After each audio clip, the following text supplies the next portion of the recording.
ജമ്മുകശ്മീരിന്റെ ഇടത് ശബ്ദമാകാൻ വീണ്ടും ഒരിക്കൽ കൂടി CPIM നേതാവ് മുഹമ്മദ് യൂസഫ് തരിഗാമി നിയമസഭയിലേക്ക്.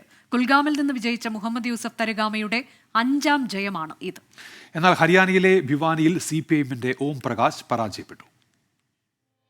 കനലായി തരിഗാമി വീണ്ടും എത്തുകയാണ്. 5ാം തവണയും 7838 വോട്ടുകളുടെ ഭൂരിപക്ഷമാണ് ഇക്കുറി.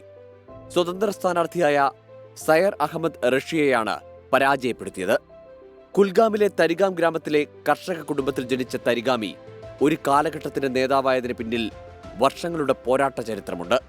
75-കാരനായ മുഹമ്മദ് യൂസഫിനെ ഒരു വാർത്താസമ്മേളനത്തിൽ അന്നത്തെ മുഖ്യമന്ത്രി ഷെയ്ഖ് അബ്ദുള്ള തരിഗാം ഗ്രാമത്തിൽ നിന്നുള്ള വ്യക്തി എന്ന നിലയിൽ തരിഗാം വാല എന്ന് വിശേഷിപ്പിച്ചു. അന്നു മുതൽ തരിഗാമിയായി. CPIMന്റെ കേന്ദ്ര കമ്മിറ്റി അംഗമായ തരിഗാമി 1996-ലും 2002-ലും 2008-ലും 2014-ലും കുൽഗാമിൽ നിന്നുള്ള നിയമസഭാംഗമായി. അനന്ത്നാഗ് കോളേജിലെ വിദ്യാർത്ഥി നേതാവായാണ് തരിഗാമി പൊതുജീവിതം ആരംഭിച്ചത്.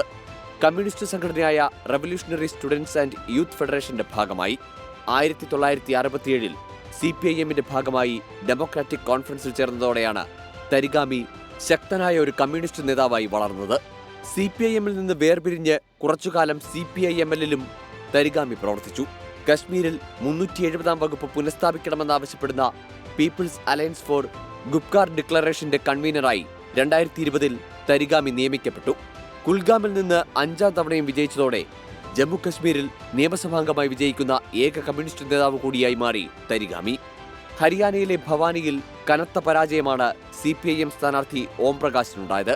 33,000-ലധികം വോട്ടുകളുടെ ഭൂരിപക്ഷത്തിലാണ് BJP സ്ഥാനാർത്ഥി ഘനശ്യാം സരഫ് അവിടെ വിജയിച്ചത്. Research desk 24.